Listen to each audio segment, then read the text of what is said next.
Marilah bersama-sama kita buka dengan bacaan basmalah. Bismillahirrahmanirrahim. Bismillahirrahmanirrahim. Assalamualaikum warahmatullahi wabarakatuh. Waalaikumsalam warahmatullahi Waalaikumsalam warahmatullahi. Alhamdulillahirabbil alamin wassalatu wassalamu ala asrofil anbiya'i wal mursalin nabiyina Muhammadin wa ala alihi washabbihi wasallim. Alhamdulillah, segala puji syukur kita panjatkan kehadirat Allah SWT. Pada siang hari ini kita sudah memasuki hari ke-7 ya, tepat sepekan kita sudah menjalankan ibadah saum. Mudah-mudahan kita semua dalam keadaan sehat walafiat, terus diberikan kesehatan sampai akhir Ramadan sehingga kita bisa tuntas menjalankan ibadah saum secara sebulan penuh. Amin. Salawat dan salam tak lupa kita senantiasa semoga tercurah kepada teladan kita Rasulullah Muhammad SAW beserta keluarga beliau, para sahabat, para tabi'in, para tabi'in dan kita umatnya yang mudah-mudahan termasuk golongan orang-orang yang mendapatkan syafaatnya di yaumul akhir kelak. Bapak Ibu, seperti biasa sebelum kita mulai acara kita, terlebih dahulu kita akan sama-sama dengarkan lantunan kalam ilahi yang akan disampaikan oleh Saudara Arga. Silakan pada Arga.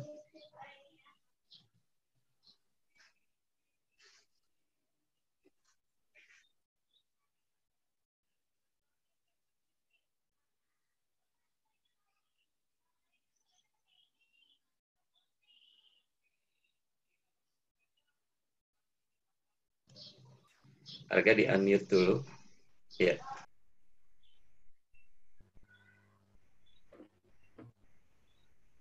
أعوذ بالله من الشيطان الرجيم بسم الله الرحمن الرحيم قل يا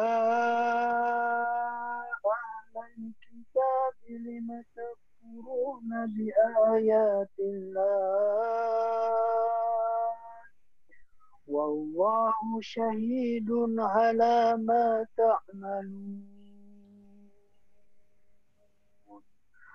قل يا أهل الكتاب لم تصدون عن سبيل الله من آمن تبغونها عوجا وأنتم شهداء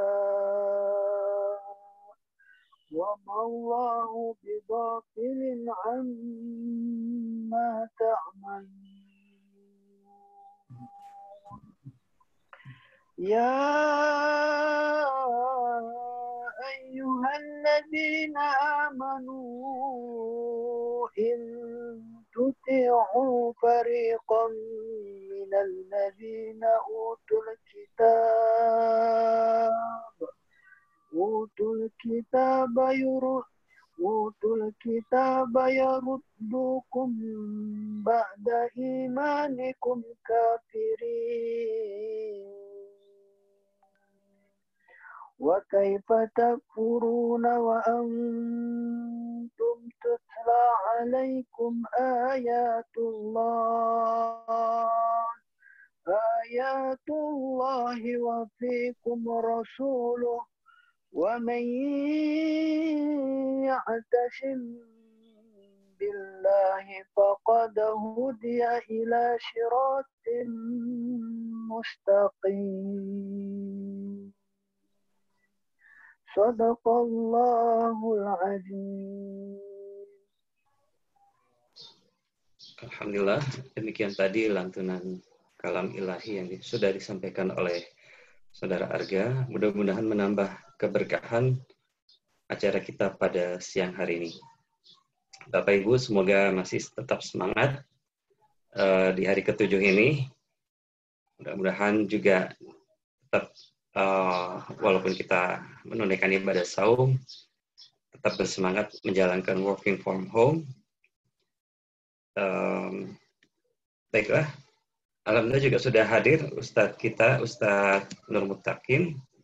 Tapi sebelumnya saya ingin menyapa Bapak Ibu yang sudah hadir dari tadi. Selain Pak Rektor, ada Pak Dadan, ada Pak Bambang Setia, ada Bu Yani Nuraini, ada Bu Roro Retno, ada Bu Indah Fajarwati, banyak sekali ini luar biasa. Bu Ade Susanti, Ibu Runi, Bu Dade, Pak Dana Kusumo, siapa lagi nih? Subhanallah, mudah-mudahan kehadiran Bapak Ibu semuanya menjadi bagian dari baru gabung Pak Lili, Jaman. Ya, alhamdulillah, assalamualaikum. Waalaikumsalam. Baiklah, sebelum ke Ustadz Nur, barangkali dari Pak Rektor ada yang ingin disampaikan? Langsung aja Mas Atur, biar langsung ya, waktunya. baik. Mangga Ustadz Nur sudah siap? Mangga, Allah. Ya, betul Ustadz. Ya.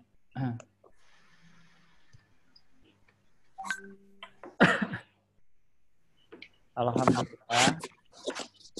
Wassalamu ala Rasulillah. Asyhadu an la ilaha illallah wahdahu la syarika lah. Wa asyhadu anna Muhammadan abduhu wa rasuluh. Bapak-bapak dan ibu-ibu, saudara-saudara yang dirahmati Allah Subhanahu wa taala. Tema kita pada siang hari ini tentang hakikat musibah.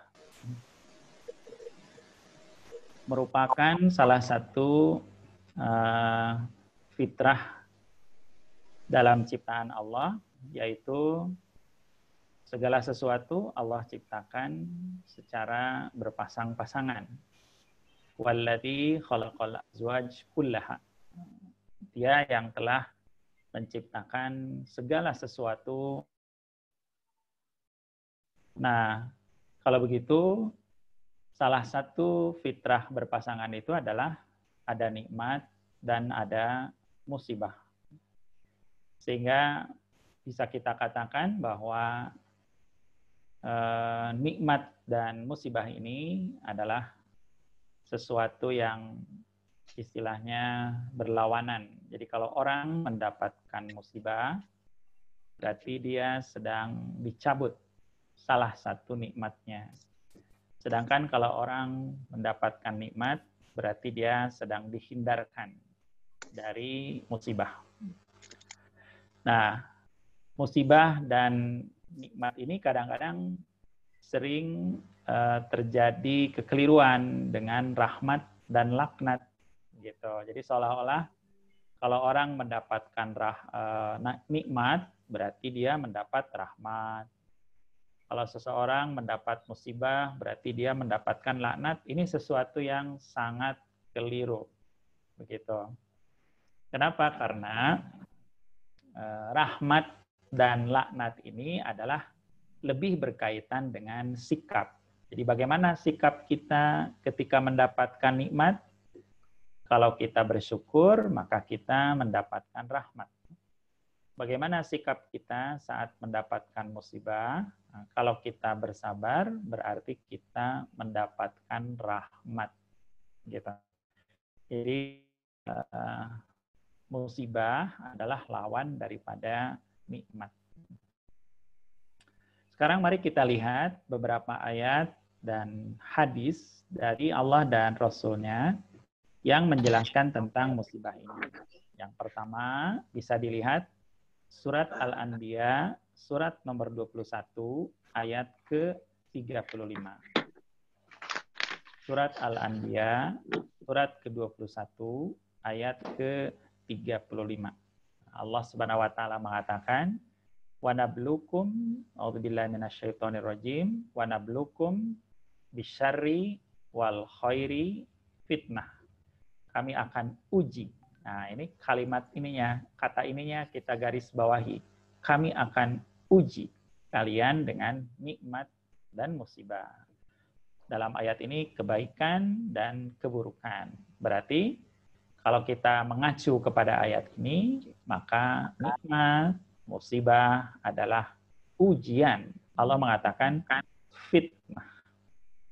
Jadi dalam bahasa Al-Quran, fitnah itu artinya adalah ujian, salah satu maknanya. Kalau di kita, dalam bahasa Indonesia, fitnah itu hampir identik dengan tuduhan. Tapi kalau dalam Al-Quran, fitnah itu artinya adalah ujian. Nah, di sini mengatakan wanablukum wal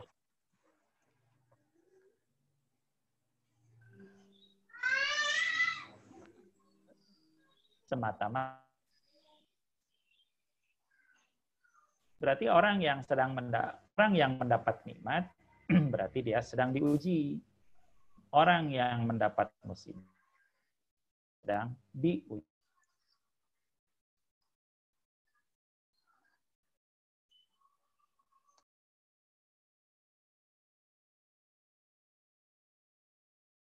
Nikmat dia bersyukur, maka lulus ujiannya. Kalau ketika mendapat musibah dia bersabar, maka lulus ujiannya. Begitu. Maka yang lulus ujian itulah yang mendapatkan rahmat. Nyamuknya sekarang ada apa? Kemudian yang kedua, bisa dilihat surat At-Taghabun, surat 64 ayat 11. Surat At-Taghabun, surat 64 ayat 11. Ma asaba min musibatin illa biiznillah. Tidak ada satupun musibah yang terjadi kecuali atas izin Allah Subhanahu wa taala. Nah, ini hak musibah yang kedua.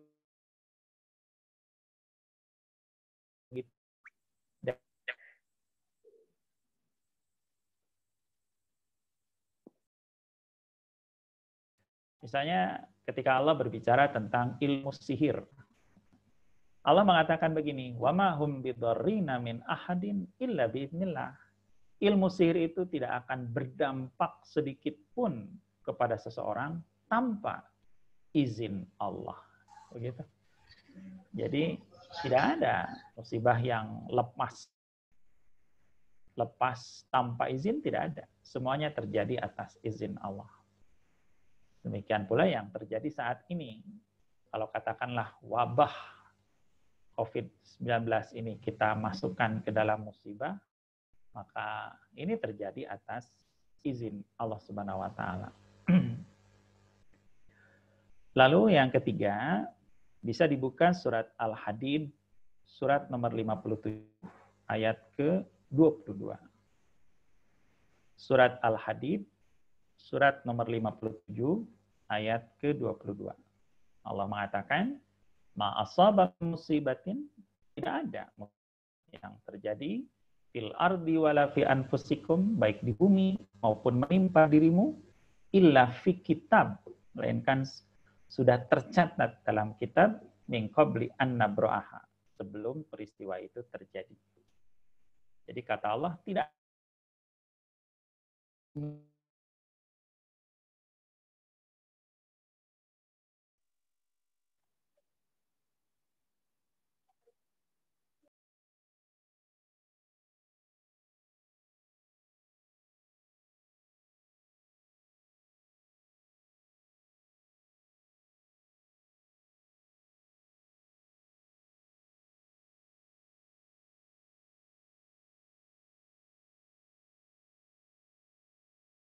apa? Nah, kalau kita berangkat dari ayat ini, salah satu hakikat hidup kita adalah mengikuti catatan. Begitu. Hidup kita ini cuma dua aja sebenarnya, Bapak dan Ibu, mengikuti catatan dan mengisi catatan. Catatan apa yang kita isi? Catatan amal. Apa yang kita ucapkan ditulis. Ma yalfizu min qaulin illa ladaihi raqibun atid. Tidak ada ucapan satu kata pun yang terlontar dari mulut kita, melainkan dicatat oleh raqib dan atid. Jadi hakikat hidup kita ini menulis catatan. Sudah ada yang nulisin, Pak. Sudah ada yang nulisin, Ibu. Itu raqib atid. Kata Allah, anil yamin wa anis simal qa'idun.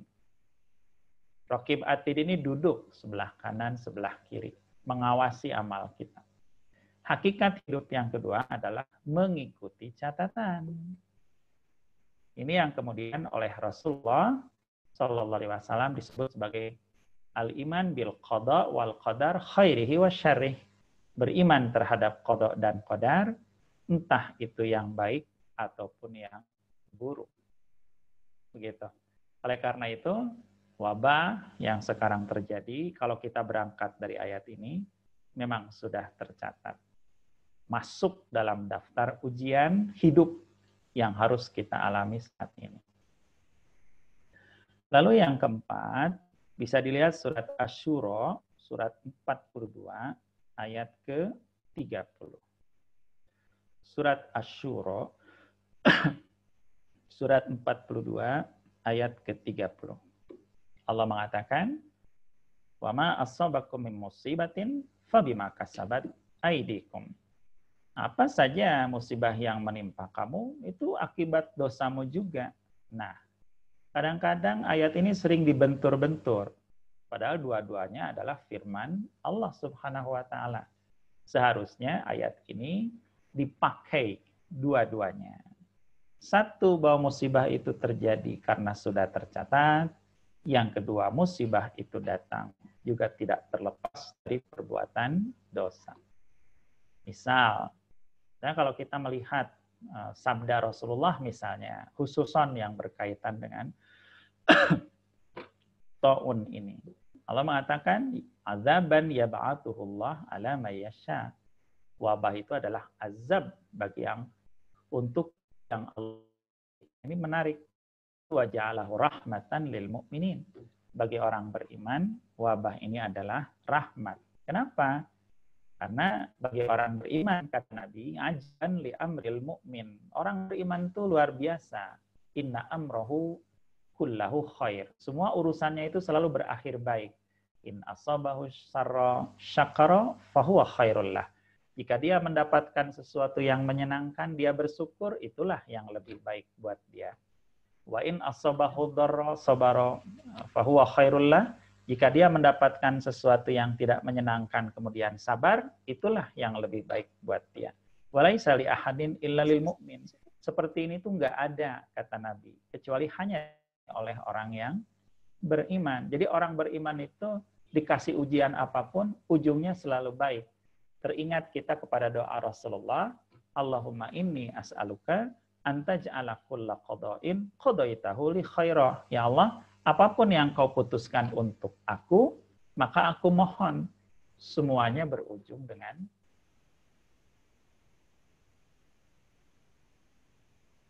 diberikan kesenangan, dia bersyukur jadi baik. Diberikan sesuatu yang tidak menyenangkan, dia sabar jadi baik. Apapun yang dia alami, yang dia cari adalah sisi-sisi baiknya. Begitu. Dia tidak mengeluh. Dia tidak bertanya-tanya. Dia melihat semua kehidupan ini sebagai ujian saja dari Allah Subhanahu.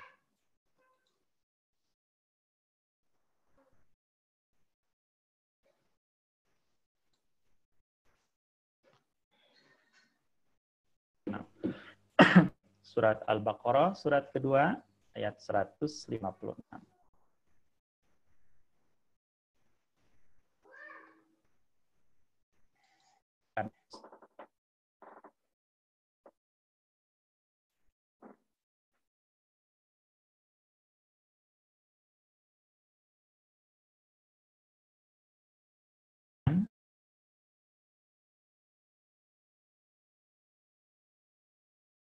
In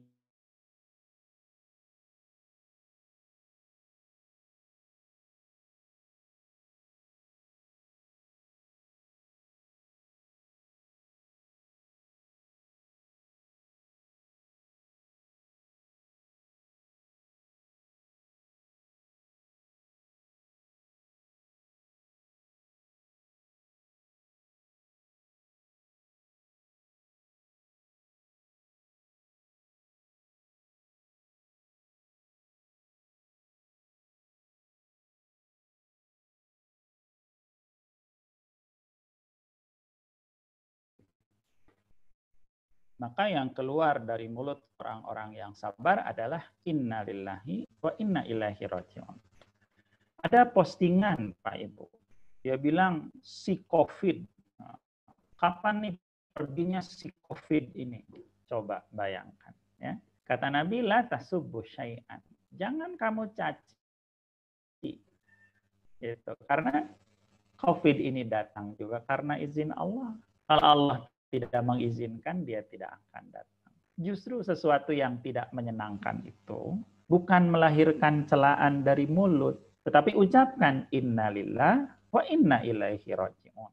Kami ini adalah milik Allah dan kami kembali kepadanya. Dengan kata lain, karena kita adalah milik Allah, ya terserah Allah mau menguji apa, mau menguji dengan apa sesuai dengan kehendaknya. Hanya ada satu hal, kita ini bukan sombong, pasrah saja.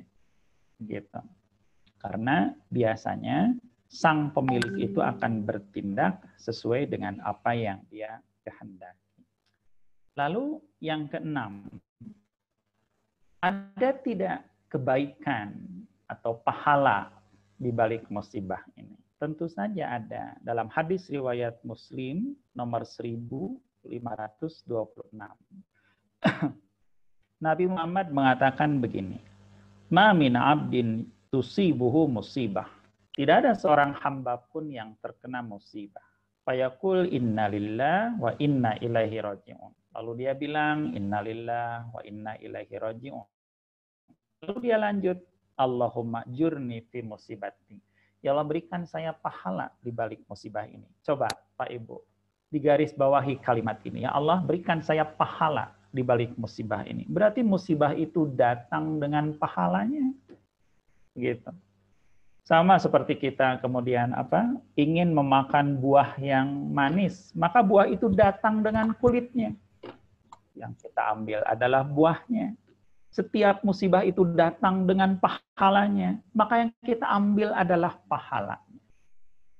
Musibah itu berlalu, maka pahala yang dibawa oleh musibah juga berlalu.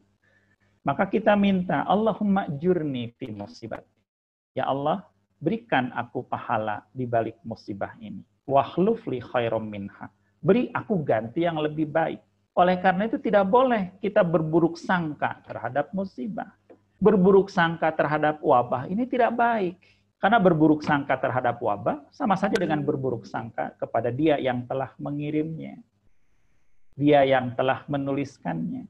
Justru kita minta yang lebih baik di balik musibah ini. Pak, Ibu bisa saja setelah COVID-19 ini pergi, tiba-tiba kemudian kita mendapatkan sesuatu yang lebih baik. Sehingga kata Buya Hamka dalam salah satu tulisannya, beliau pernah mengatakan, orang yang tidak sabar saat menghadapi musibah, biasanya dia malu saat musibah itu berakhir. Karena ternyata Allah memberikan ganti yang lebih baik. Apalagi Allah, Nabi mengatakan, Ana inda zonni abdi bi. Aku itu mengikuti persangkaan hamba. In zonna khairan fa khair. Jika dia berprasangka baik, maka baik yang akan dia alami. Wa in zonna syarran fa syarrun. Tapi jika dia berprasangka buruk, buruk yang akan dia alami. Allah mengikuti persangkaan hambanya. Maka yang keenam ini, sabda Rasulullah ini, memberikan catatan penting kepada kita, bahwa musibah itu selalu datang membawa pahala dan ada sesuatu yang lebih baik setelah musibah ini berlalu. Yang ketujuh, Bapak bisa lihat surat At-Taubah ayat ke-51. Surat At-Taubah, surat nomor 9, ayat ke-51. Nabi, Allah mengatakan kepada Rasulullah, Kulla yusibana illa ma kataballahu lana. Katakan oleh Muhammad, tidak ada musibah yang menimpa kami, melainkan apa yang sudah Allah catatkan untuk kami. Maka mereka yang meninggal dunia terkena wabah, itu memang sudah tercatat. Mereka yang kemudian sakit, terkena wabah, itu memang sudah tercatat. Nah, tetapi ayat ini harus ditempatkan pada porsi yang sebenarnya. Misalnya ada hadis Rasulullah mengatakan firra minal majzum firaraka minal asad. Kamu itu harus lari dari orang yang terkena yang punya penyakit menular seperti kamu lari dari harimau. Begitu kata Nabi. Jadi ada tawakal, ada ikhtiar. Misalnya Nabi mengatakan, kalau kamu mendengar ada suatu daerah terkena wabah, kamu jangan masuk. Itu pesan Nabi. Dan kalau kamu berada di suatu daerah yang di sana terkena wabah, kamu juga jangan keluar. Ketika Umar bin Khattab mendengar di suatu daerah terkena wabah, beliau tidak jadi masuk. Sahabatnya bilang, Khalifah, Amirul Mukminin, Anda menghindar dari takdir Allah. Apa jawaban Umar? Oh ya, saya menghindar dari takdir Allah, menuju takdir Allah yang lain. Begitu. Jadi kalau kata Allah tadi, tidak ada musibah, melainkan apa yang sudah tercatat. Tetapi ayat ini tidak mematikan ikhtiar.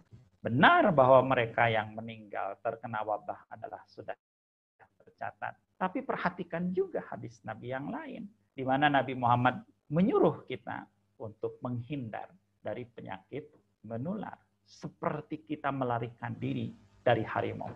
Coba mari kita lihat Bapak dan Ibu. Oleh Nabi, orang yang punya penyakit menular disamakan dengan harimau. Sekarang bisa tidak kalau misalnya ada harimau, lalu kita diem aja, karena kita yakin bahwa harimau tidak akan menerkam, melainkan apa yang sudah tercatat. Diem aja semuanya. Tidak. Semuanya akan berlari. Itulah ikhtiar. Begitu. Nah, apa yang sekarang kita lakukan? Kemudian diam di rumah. Memang seperti itu. Sunnah Rasulnya. Firra minal majzum, firaraka minal asad. Berlarilah kamu dari orang yang terkena penyakit menular, seperti kamu berlari dari harimau. Dalam kesempatan yang lain, Nabi mengatakan, kalau kamu mendengar di suatu daerah terkena wabah, jangan masuk. Nabi tidak bilang begini, masuk aja, dan semuanya juga sudah tercatat. Tidak. Tawakal ada bagiannya, bagian akidah. Syariat ada bagiannya, bagian syariat. Itulah indahnya Islam. Dulu pernah ada, Pak, ada orang yang mau berbaiat kepada Rasulullah, tapi Nabi Muhammad mendengar berita bahwa ternyata orang yang mau berbaiat itu terkena penyakit menular. Apa kata Nabi? Beritahu sama dia, aku sudah membaiat dia, segera pulang kembali. Begitu kata Nabi. Nabi tidak bilang, ayo udahlah datang aja, kita mah tawakal saja kepada Allah, karena semua sudah tercatat. Tidak. Ada tawakal, ada ikhtiar. Ada peristiwa yang populer, Ibu. Ada orang nanya, Rasul, saya punya unta. Saya bertawakal, kemudian saya biarkan unta itu, atau saya ikat dulu unta tersebut, baru saya tawakal. Apa kata Nabi? Ikat dulu dong untanya, baru kemudian tawakal. Jadi tawakal dan ikhtiar ini tidak boleh dibentur-benturkan. Jadi insya Allah kita tetap berjalan sesuai dengan syariat. Lalu yang ke-8, bisa dilihat surat Luqman, ayat 17. Surat Luqman, surat 31, ayat 17. Allah mengatakan, wasbir, bersabarlah terhadap apa yang menimpa kamu. Ya. Kalau kita lihat surat Ali Imran ayat 200, Allah mengatakan, ya ayyuhalladzina amanu sabiru wasabiru. Hai orang beriman, sabarlah dan tingkatkan kesabaran. Kan begitu. Kan sering ada pertanyaan, Pak ya, sabar itu kan ada batasnya. Kan begitu. Kalau guyonnya ini, Pak, guyonnya. Siapa yang bilang itu, Pak? Sabar itu kan ada batasnya. Sabar itu kan ada batasnya. Kalau guyonnya, siapa yang sering bilang seperti itu? Orang yang sudah tidak sabar, pasti dia mengucapkan kalimat itu. Sabar ya? Iya, sudah sabar juga ada batasnya. Nah, berarti dia sudah tidak sabar lah. Dia mengira bahwa kesabaran itu adalah ikhtiar pribadi. Keliru. Sabar itu adalah karunia Allah. Makanya ada ayat, Rabbana afrigh alaina sabran. Ya Allah, curahkan kesabaran. Kenapa kita minta kesabaran kepada Allah? Karena kita nggak bisa sabar kalau Allah tidak bantu. Dalam surat An-Nahl Allah mengatakan, "Wa ma sabruka illa billah." Hai Muhammad, kamu ini sabar dan kamu tidak bisa sabar kalau tidak dibantu oleh Allah Subhanahu wa taala. Begitu. Kemudian yang ke-9. Surat Yunus ayat 107. Dalam surat Yunus itu surat nomor 10 ayat 100. Allah mengatakan, wa iyam saskallah bidur fala kasifalahu illa huwa. Jika kamu ditimpa oleh musibah, kemudaratan, maka tidak ada yang dapat menghilangkannya kecuali Allah. Nah, ini sudah masuk wilayah tauhid. Tidak ada yang bisa menghilangkan wabah COVID-19 ini kecuali Allah. Jika datang musibah, tidak ada yang bisa menyingkapkan musibah itu kecuali Dia. Wa iyam saskallah bidur fala kasifalahu illa huwa. Jika kamu ditimpa oleh kemudaratan, jika kamu ditimpa oleh musibah, enggak ada yang bisa menghilangkan itu kecuali Allah. Misalnya kalau sakit, Nabi Ibrahim mengatakan wa idza maridtu fahuwa yasfin. Jika aku sakit, Dialah Allah yang menyembuhkan. Semuanya kembali kepada Allah, tapi juga ada ikhtiarnya. Kata Nabi, tadawau, berobatlah. Kan begitu. Fa innallah la, Allah tidak menurunkan penyakit kecuali dengan obatnya. Kalau sekarang karena belum ditemukan obatnya, maka kita lakukan ikhtiar-ikhtiar seperti sekarang ini. Begitu. Yang ke-10, Bapak dan Ibu bisa lihat surat Al-Baqarah 155. Surat Al-Baqarah 155. Allah mengatakan, walanabluwannakum bisyai'im minal khauf. Kami akan uji kalian dengan ketakutan. Nah, sekarang Pak Ibu, dengan wabah ini orang jadi pada takut. Coba, apakah Allah di sini sedang menyebutkan tentang kemusyrikan? Bahwa takut sama COVID berarti musyrik karena kita harus takut kepada Allah saja? Tidak. Allah menyebut ketakutan sebagai salah satu bentuk musibah. Sama sekali tidak ada kaitan dengan tauhid yang rontok. Tidak ada. Begitu. Allah mengatakan bahwa ketakutan saat menghadapi musibah itu adalah ujian. Walanabluwannakum bisyai'im minal khauf. Khauf itu adalah ujian. Khauf itu adalah musibah. Masa ada orang sekarang mengatakan, jangan takut sama COVID-19. Takut itu sama Allah saja. Ya sudah, jangan takut sama harimau kalau ada. Kan Nabi tadi bilangnya sama harimau. Takut sama Allah aja. Tidak begitu. Ini ada wilayah tauhid, ada wilayah syariat. Allah Subhanahu wa taala menyebut syai'in minal khauf wal ju', lapar. Wah, cocok sekali ini. Datang wabah, subhanallah, kelaparan. Sehingga membuka peluang pintu kebaikan bagi orang yang ingin berbagi. Wa naqsim minal amwal, harta menurun. Wah, ini cocok sekali ini. Wal anfus, jiwa, was samarat, buah-buahan, makanan. Mantap ini ayat. Cocok dengan suasana sekarang. Tidak boleh dilupakan. Ini adalah salah satu bentuk daripada bala, ujian, musibah, begitu. Jangan dikait-kaitkan dengan kita tuh tidak boleh takut kecuali hanya kepada Allah Subhanahu wa taala. Itu kalimat itu benar sekali, gitu. Tapi jangan mengatakan bahwa kalau orang takut terkena COVID jadi musyrik. Tidak ada kaitan dengan itu. Itu sama saja dengan orang takut kepada harimau, takut kepada binatang buas. Itu adalah sesuatu yang sangat manusiawi. Lalu yang ke-11. Itu bisa Bapak buka surat Al-Baqarah 216. Allah mengatakan, wa'asa an takrahu syai'an wa huwa khairul lakum. Bisa saja kamu tidak suka terhadap sesuatu, padahal itu baik. Nah, ini ayat ini mengajarkan supaya kita tidak suudzon dengan hal-hal yang tidak kita sukai.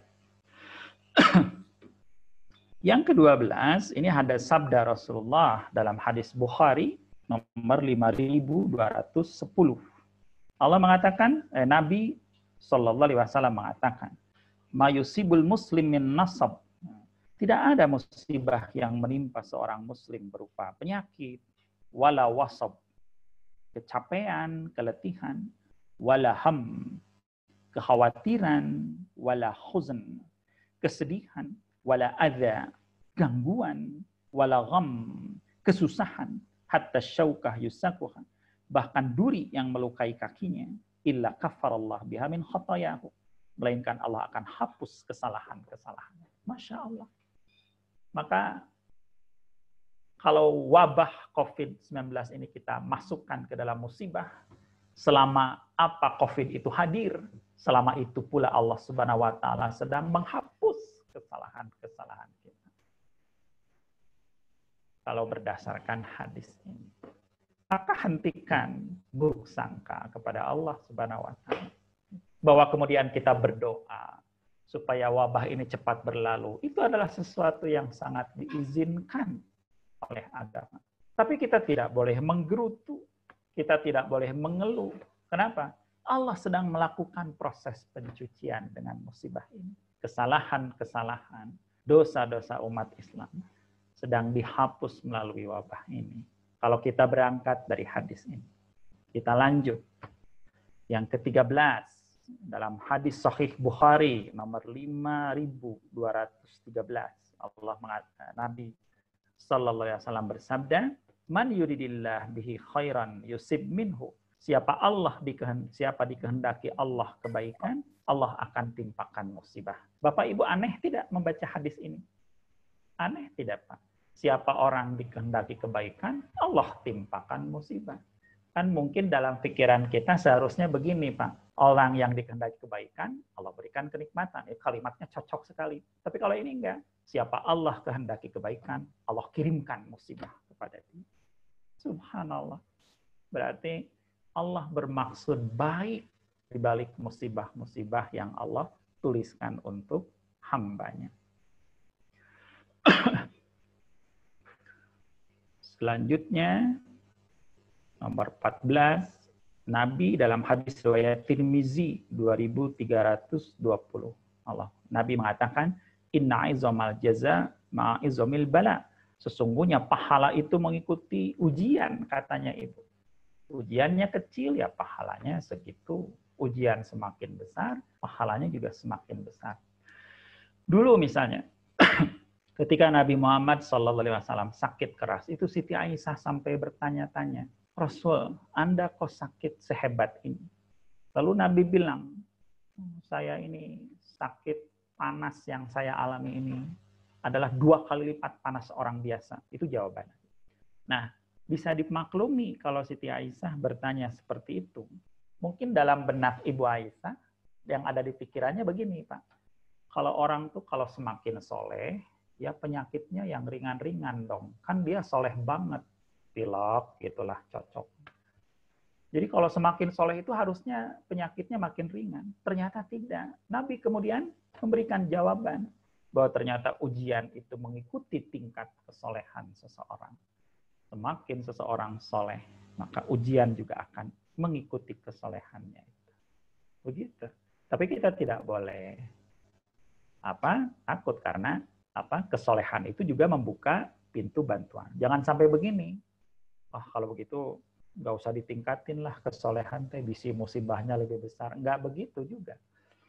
Karena kesolehan itu juga membuka pintu bantuan dari Allah Subhanahu wa taala. Nah, ini ada yang menarik, Ibu, hadis ini. Hadis Tirmizi 2320, Pak. Nabi mengatakan, "Innallah idza ahabba qauman ibtalahum." Allah itu apabila mencintai suatu kaum, Allah akan uji mereka dengan musibah. Wah, ini menarik ini. Kalau Allah mencintai suatu kaum, Allah akan uji mereka dengan musibah. Wah, subhanallah ini. Ternyata musibah itu adalah gambaran kecintaan Allah kepada hamba-Nya. Lalu kata Nabi, "Faman radiya falahu ridha." Cuma siapa yang ridho, Allah ridho. Wa man sakhita falahu sakhatu. Siapa yang marah-marah, maka Allah pun marah. Masya Allah. Allah cinta kepada kan mungkin kalau dibalik ya Pak ya, mungkin cocoknya begini Pak, kalau Allah cinta kepada hambanya, maka Allah berikan hal-hal yang menyenangkan. Itu memang benar seperti itu. Tapi Allah dan Rasul itu biasanya memberikan berita-berita yang luput dari pikiran kita. Jadi jangan sampai tertanam dalam hati kita bahwa musibah itu adalah gambaran kebencian Allah, tidak. Di sini Nabi mengatakan bahwa apabila Allah mencintai suatu kaum, maka Allah akan uji kaum itu dengan musibah. Baik. Yang ke-16, hadis riwayat Muslim, nomor 4665. Wah, ini apa lagi ini? Ma yusibul mu'min min syaukah fama fauqa illa rafa Allah biha darajah. Bahwa tidak ada musibah yang menimpa seorang mukmin melainkan Allah angkat derajatnya.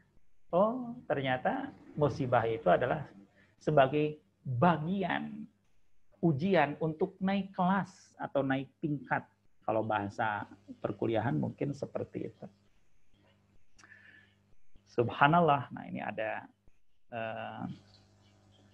hadis yang hampir mirip dengan itu. Nah, ini Pak. Innal abda idza sabaqat lahu minallah manzilah.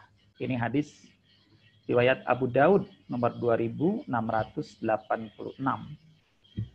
Innal abda idza sabaqat lahu minallah manzilah. Apabila Allah ingin hambanya mencapai derajat tertentu, lam yablugha bi amalihi. Tapi amal solehnya tidak mampu membuat dia sampai ke tingkat itu. Diulang Pak. Apabila Allah ingin hambanya sampai ke derajat tertentu, tapi tidak terkejar oleh ibadahnya. Apa yang Allah lakukan? Ibtalahullah. Allah akan uji dia dengan musibah. Fi jasadihi. Entah itu pada badannya, au fi malihi. Atau pada hartanya, au fi waladihi. Atau pada anaknya. Summa sabbarahu ala dzalik. Kemudian dia sabar. Summa tafaqa. Hatta yablughul manzilah allati sabaqat lahu minallah. Sehingga akhirnya dia pun sampai kepada kedudukan yang dikehendaki oleh Allah. Ini luar biasa, Pak. Allah menghendaki hambanya berada pada tingkat tertentu, tapi tidak tercapai dengan sholatnya, tidak tercapai dengan puasanya, tidak tercapai dengan haji dan umrohnya. Akhirnya Allah kirimkan musibah. Saat dia sabar, akhirnya dia mencapai derajat tertentu. Masya Allah ini, Pak. Subhanallah. Sehingga ada yang bertanya, apa hikmah wabah yang kemudian tiba-tiba datang di bulan Ramadan ini? Subhanallah, ini hikmahnya banyak sekali. Apalagi bulan Ramadan adalah bulan yang penuh berkah. Maka di saat seseorang sabar itu bisa saja pahalanya menjadi berlipat menggunung. Sesuatu yang tidak bisa dikejar di bulan-bulan yang lain. Selama ini ada orang beranggapan bahwa kedudukan yang tinggi itu dikejar dengan sholat. Itu benar. Kedudukan yang tinggi itu dikejar dengan zakat, dengan haji, umroh, baca Quran. Itu semuanya benar. Tetapi ternyata ada kedudukan yang bisa dicapai dengan sabar saat menghadapi musibah. Bahkan itu bisa melesat lebih cepat.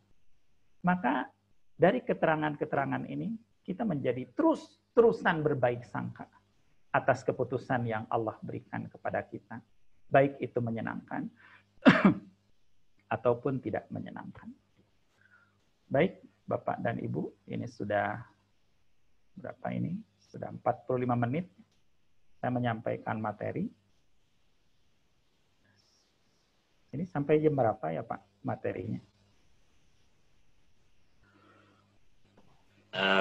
Kalau memang ini kita bisa pindah ke sambil tanya jawab mungkin? Oh, boleh. Silakan, Bang.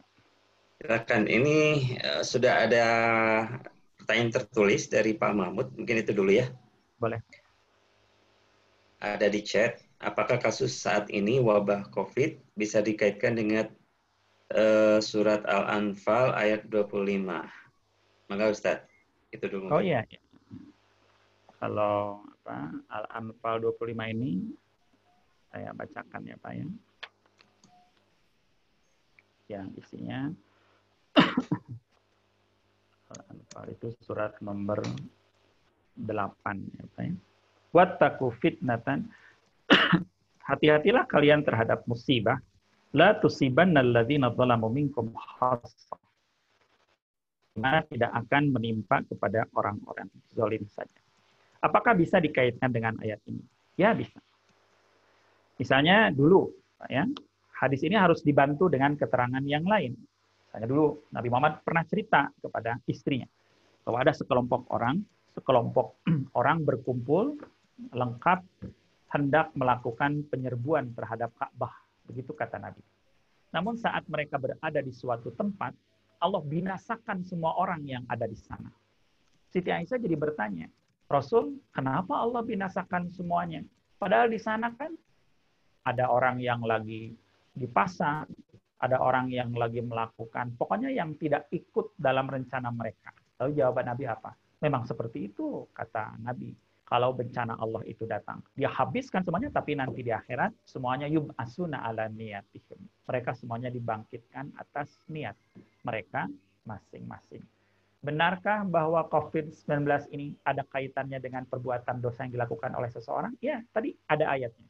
Tapi juga tidak boleh dilupakan ayat yang lain, bahwa musibah itu terjadi juga karena sudah tercatat. Apalagi dibantu dengan sabda Rasulullah. Justru orang Islam yang meninggal terkena wabah, apa kata Nabi? At-ta'un syahadatun li ummati. Bahwa orang yang meninggal dunia karena terkena wabah penyakit, dia mati syahid. Bahkan bagi orang yang mengalami itu, apa kata Nabi? Wa innallah ja'alahu rahmatan lil mu'minin. Wabah ini adalah menjadi rahmat bagi orang-orang yang beriman. Demikian, Pak. Itu ada lagi pertanyaan dari Pak Hilvan, bagaimana untuk bisa konsisten ikhlas menerima takdir yang diberikan oleh Allah? Kan kadang menurut kita buruk, padahal Allah lebih mengetahui yang terbaik untuk kita. Silakan, Ustaz. Betul, Pak. Oleh karena itu, keterangan-keterangan yang tadi dari Allah dan Rasulnya, itulah yang menjadi konsumsi iman kita. Gitu, Pak. Misalnya tadi Allah mengatakan, semuanya sudah tercatat, semuanya terjadi atas izinnya, terus ditambah dengan penjelasan dari Nabi, bahwa setiap musibah itu datang dengan pahalanya, ada kebaikan di balik itu, ada cinta Allah juga, bahwa Allah bermaksud menaikkan derajat seseorang. Itulah, Pak, konsumsi iman kita saat menghadapi wabah ini. Begitu. Maka dengan terus berulang-ulang mengingat hal itu, maka insya Allah kita tidak akan, seperti yang Bapak tanyakan tadi, tidak akan suudzon, tidak akan buruk sangka terhadap keputusan Allah ini. Apalagi Allah tadi mengatakan, wa asa an takrahu syai'an wa huwa khairul lakum.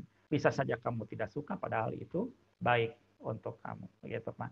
Ini sebetulnya permisalan ini agak jadul ya, Pak ya, tetapi mungkin masih cocok, Pak. Yaitu obat yang dimakan oleh pasien karena dia sakit. Pahit rasanya, memang pahit, tapi itu adalah proses menuju kesembuhan. Kalau sekarang kita merasakan sesuatu yang pahit dengan apa? Kepahitan masing-masing yang mungkin tidak sama, itu adalah proses menuju kesembuhan. Begitu. Silakan, kalau ada yang mau bertanya secara langsung boleh pakai suara. Izin Ustaz mau bertanya. Boleh. Tadi kan meninggalnya seseorang itu karena wabah ataupun virus itu kan dianggap mati syahid ya. Syarat yang dianggap mati syahid dalam wabah itu apa, Ustaz, gitu? Misalkan dia dia nggak puasa atau nggak menunaikan kebaikan lain, dia meninggal karena wabah virus ini, apakah dianggap juga mati syahid seperti itu? Baik. Nah sekarang pertanyaannya, dia tidak pernah puasa, dia tidak pernah sholat, kemudian mati syahid.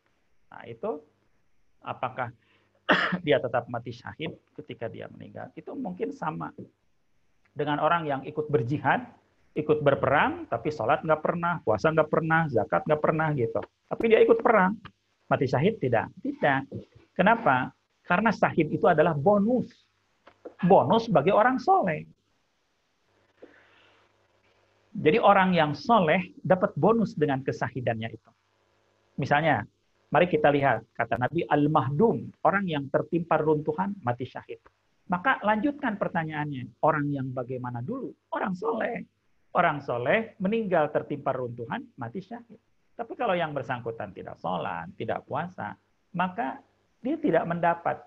Karena syahid itu adalah bonus. Bonus husnul khotimah bagi orang yang soleh. Sama nanti pertanyaannya dengan, katanya kan kita pernah dapat hadis Nabi. Bahwa orang yang meninggal dunia di Madinah itu akan menjadi syafaat. Ya, tapi dia meninggal di Madinahnya sebagai orang apa? Jadi dipenuhi dulu patokan syarat utamanya, yaitu soleh. Kalau dia soleh, maka kematian. Jadi kematian itu ada dua macam. Ada kematian yang husnul khotimah, ada kematian yang syahid. Gitu. Dan itu didapat oleh orang-orang yang soleh. Setiap orang yang soleh pasti husnul khotimah. Tapi tidak setiap yang husnul khotimah itu mati syahid. Setiap yang mati syahid itu pasti husnul khotimah. Dan dua-duanya Allah berikan kepada orang yang soleh. Gitu ya. Ada pertanyaan tertulis, Ustaz. Dari Pak Said. Tadi Ustaz sudah singgung tentang rahmat, nikmat, dan musibah. Kalau laknat seperti apa penjelasannya? Pak, kalau kebalikan daripada musibah, itu nikmat. Kalau kebalikan daripada rahmat, itu laknat. Nah, oleh karena itu, orang yang mendapatkan laknat adalah orang yang dijauhkan dari rahmat Allah. Orang yang sudah mendapatkan rahmat, berarti dijauhkan dari laknat Allah. Itulah alasannya.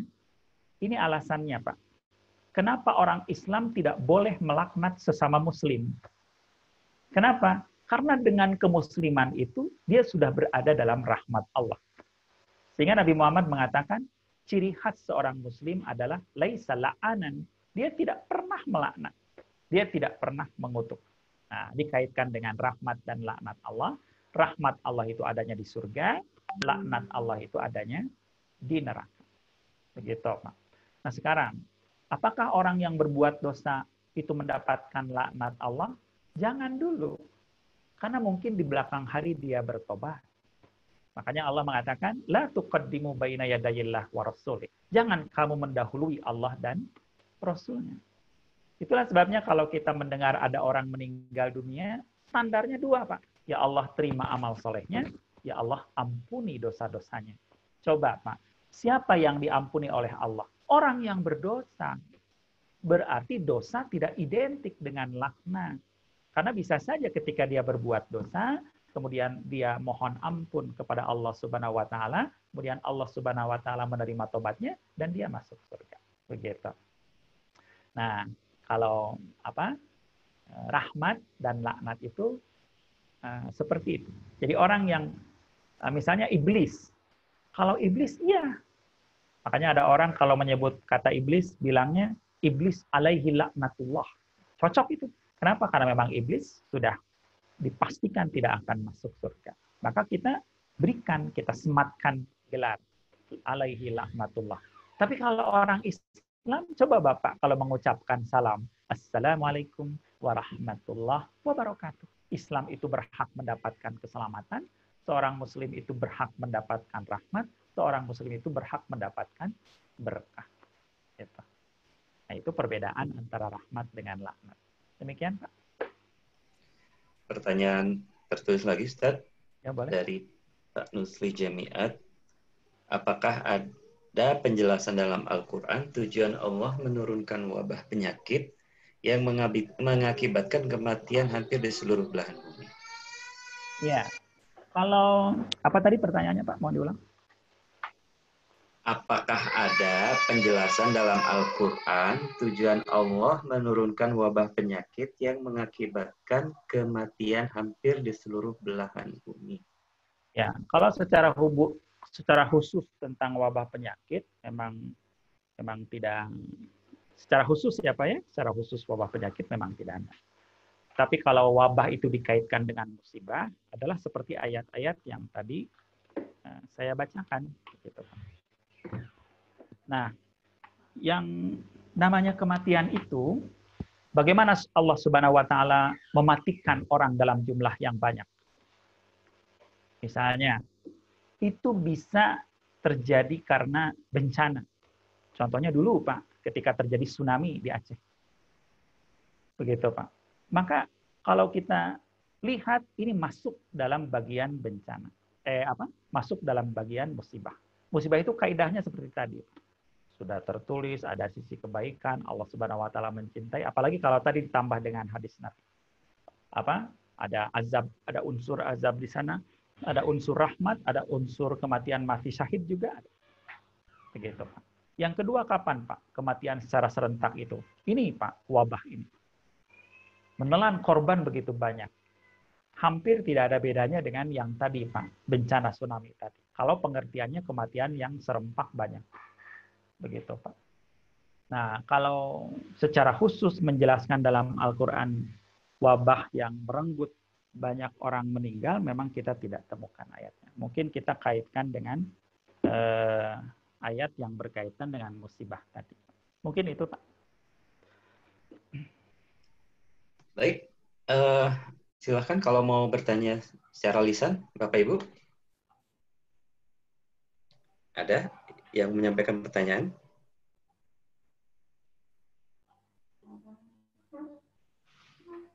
Kalau malu-malu boleh ditulis di chat. Silakan. Ini apa ya? Oh, ada. Nah, dari Pak Muhammad lagi. Mohon penegasan saja, yang penting bagaimana kita berprasangka baik pada Allah. Yang telah bersih beriman semakin mantap keimanannya. Yang masih ada salah, semoga Allah mengampuni dan memaafkan kesalahannya. Ya, betul, Pak. Ya. Misalnya tadi, bagaimana supaya hati ini tetap istiqomah? 2, Pak. Maaf, Pak, 3. Yang pertama adalah asupan-asupan ilmu dari Allah dan Rasulnya seperti tadi, Pak. Itu dapat membuat hati ini menjadi istiqomah.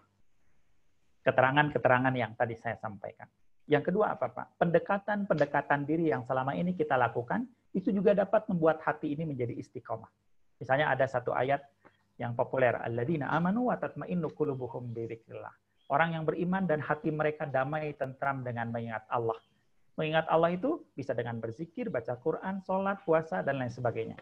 Intinya semua pendekatan diri yang takarub yang selama ini kita lakukan, itu sangat berdampak ke dalam suasana hati kita. Dan yang ketiga, Pak, yang tidak kalah pentingnya, kita ajukan permohonan kepada Allah. Kenapa? Karena hati kita ini Allah yang pegang. Allahumma ya muqallibal qulub, tsabbit qalbi ala din. Wahai Allah yang suka membulak-balik hati, maka kokohkan hatiku untuk senantiasa berada dalam agamamu. 3 langkah itu, Pak. Misalnya kalau Al-Quran, ada ayatnya secara khusus, Pak. Wa idza tuliyat alaihim ayatuhu zadathum imana. Apabila dibacakan ayat-ayat Al-Quran, bertambah keimanan mereka. Jadi pada prinsipnya, mendekatkan diri kepada Allah itu salah satu imbasnya adalah membuat hati ini menjadi tenang. Lalu kenapa kita disuruh menuntut ilmu? Karena asupan-asupan ilmu dari Allah dan Rasul itu juga dapat membuat hati ini menjadi tenang. Lalu yang ketiga adalah dengan berdoa. Salah satu contoh doanya yang populer yang tadi, Pak. Allahumma ya muqallibal qulub, tsabbit qalbi ala dinik. Lalu kemudian tadi Bapak, saya setuju, nah, mereka yang berbuat kesalahan, semoga Allah Subhanahu wa taala berkenan mengampuni. Amin. Allah.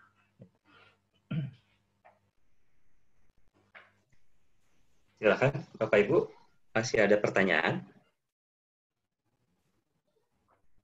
Saya masih berprasangka baik, semuanya menyimak, walaupun tidak kelihatan wajah, hanya beberapa saja yang kelihatan wajah. Khawatirnya pada ketiduran. Insya Allah enggak ya. Tanya Pak Ustadz. Oh iya, silakan. Ini Pak Ustadz, hal ini Pak. Apa dengan siapa? Hal ini gimana? Oh iya Pak. Sahabat Ustadz juga. Ustadz, ada istilah istidrat, ya. Okay. Orang-orang yang ya dia nggak taat, nggak ibadah, tapi oleh Allah seolah dibebaskan, dibiarkan dia hidup senang gitu ya. Sedangkan orang beriman tadi akan selalu diuji sama Allah.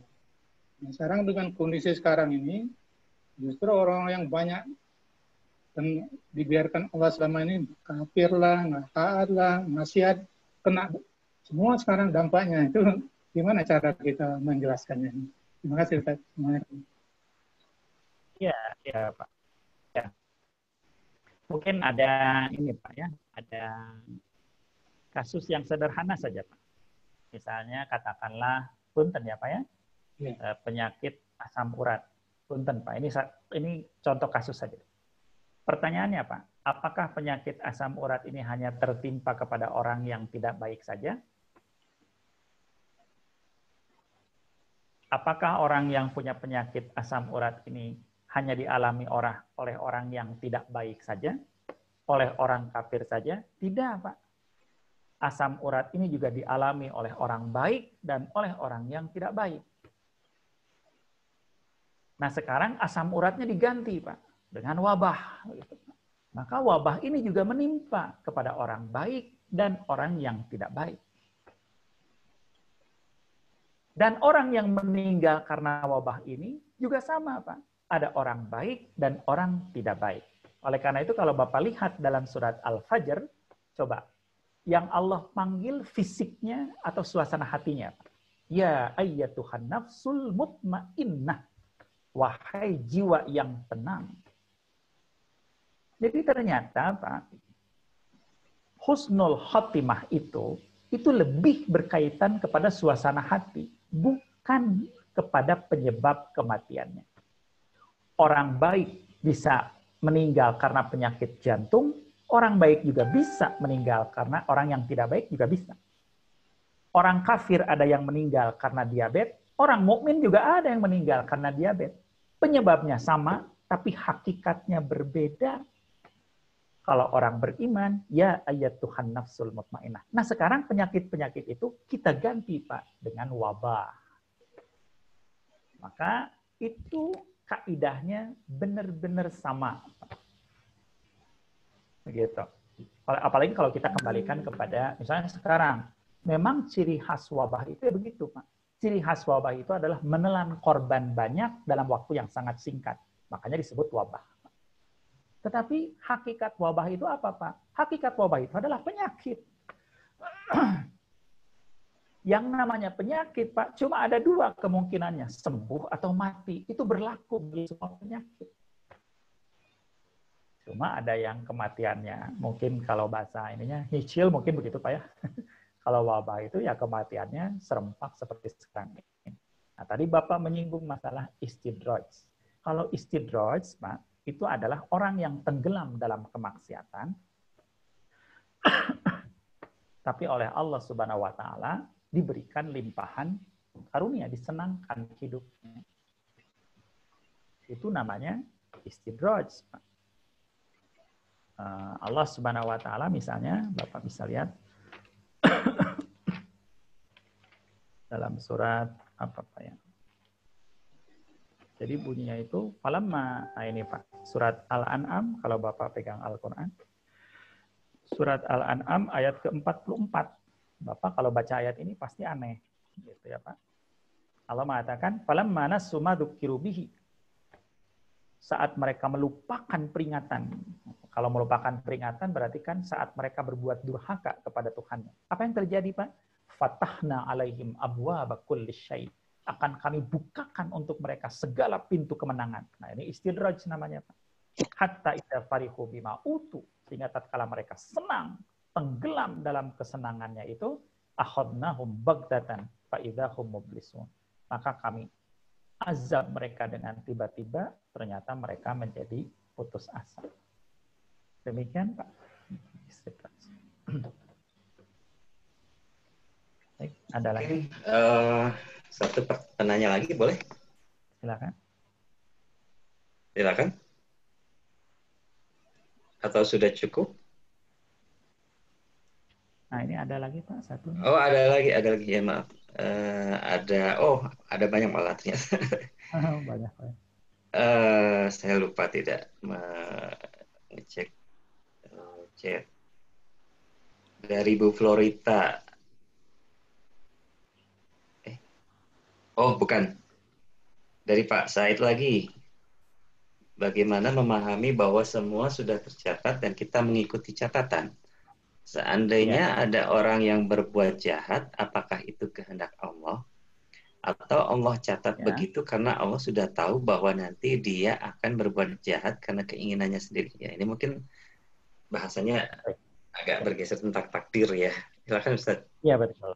Nah, kalau yang saya sampaikan dalam catatan Lauh Mahfuz itu, Pak, yang tadi saya sampaikan itu sama sekali tidak berkaitan dengan amal perbuatan seseorang. Begitu ya, Pak ya. Itu kaitannya adalah dengan musibah. Saya bacakan lagi, ma as-saba min musibatin fil ardi, tidak ada musibah yang terjadi di bumi, wala fi anfusikum. Juga tidak ada musibah yang menimpa kamu illa fi kitab min qabli an nabraha. Tercatat. Jadi yang tercatat itu musibah, bukan kejahatan seseorang. Nah, kalau kejahatan seseorang ini dibantah sendiri oleh Allah Subhanahu wa taala dalam surat Al-A'raf. Nah, Bapak boleh cek surat Al-A'raf di sini ayat ke-28. Nah, saya bacakan ya, Pak. Wa idza fa'alu fahishatan. Apabila mereka melakukan kejahatan, qalu, mereka bilang begini, Pak. Wajadna 'alaiha aba'ana. Kami temukan nenek moyang kami melakukan hal yang sama. Wallahu amarona biha. Dan Allah juga nyuruh. Kalau dalam bahasa tadi, Pak, ini sudah tercatat. Saya jahat itu karena memang sudah tercatat. Apa kata Allah? Qul innallaha la ya'muru bil fahsya. Allah Subhanahu wa taala tidak pernah menyuruh seseorang untuk melakukan perbuatan keji. Jadi yang sudah tercatat itu bukan perbuatan, Pak. Yang sudah tercatat itu adalah nasib. Bahwa seseorang akan mendapatkan musibah kapan dan di mana, itu yang sudah tercatat. Apakah itu berlaku pada semua musibah? Wallahu a'lam. Cuma Allah mengatakan, wa ma min musibatin. Tidak ada musibah satupun. Illa, melainkan. Tapi kita juga bantu dengan ayat yang lain. Allah mengatakan, ma'asobakum min musibatin, fabima kasabat aydikum. Musibah yang menimpa itu juga karena perbuatan dosa. Maka di saat musibah itu datang, dua-duanya harus ada dalam hati kita. Apa itu, Pak? Satu, yakin bahwa ini sudah tertulis. Kulla yusibana illa ma kataballahu lana. Yang kedua, introspeksi. Mungkin ada perbuatan dosa yang pernah dilakukan. Kesananya bagaimana? Ya kesananya ikhtiar. Kalau kata Nabi, kalau musibah itu berupa rasa sakit, apa kata Nabi? Berobatlah. Ada ayat yang populer, Pak.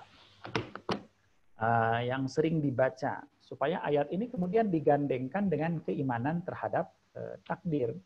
Yaitu dalam surat Ar-Ra'du ya Pak, surat nomor 13.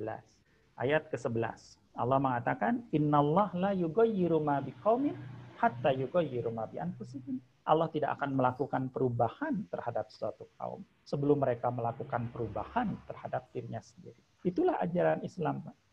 Beriman kepada takdir, tapi juga ada ikhtiar. Ada ikhtiar untuk melakukan perubahan. Ada doa di sana, ada tawakal di sana, ada syariat juga di sana. Demikian ya Pak. Jadi takdir itu bukan tulisan kejahatan yang ada dalam surat Al-Hadid yang saya sampaikan, tapi itu lebih berkaitan dengan musibah. Baik. Baik, mungkin karena waktunya juga sudah cukup, saya kira cukup ya, Bapak Ibu. Kita untuk pertemuan pada siang hari ini kita cukupkan dulu, karena mungkin juga setelah ini Bapak Ibu pastinya ada agenda-agenda lain, termasuk melanjutkan pekerjaan. Kita akan bertemu lagi pekan depan. Sebelumnya kita tutup dulu dengan hamdalah. Alhamdulillah. Amin. Dan doa kifaratul majelis. Subhanakallahumma wa bihamdika. Astaghfiruka wa atubu ilaik. Alhamdulillah. Jazakallah kepada Ustaz Nur Mutakin atas ilmu yang sudah diberikan kepada kami semua. Juga kepada para partisipan, ada 60 partisipan, semuanya kami ucapkan jazakumullah khair sudah bergabung. Mudah-mudahan pekan depan kita bisa bertemu kembali. Tetap semangat, tetap sehat. Assalamualaikum warahmatullahi wabarakatuh. Waalaikumsalam warahmatullahi wabarakatuh.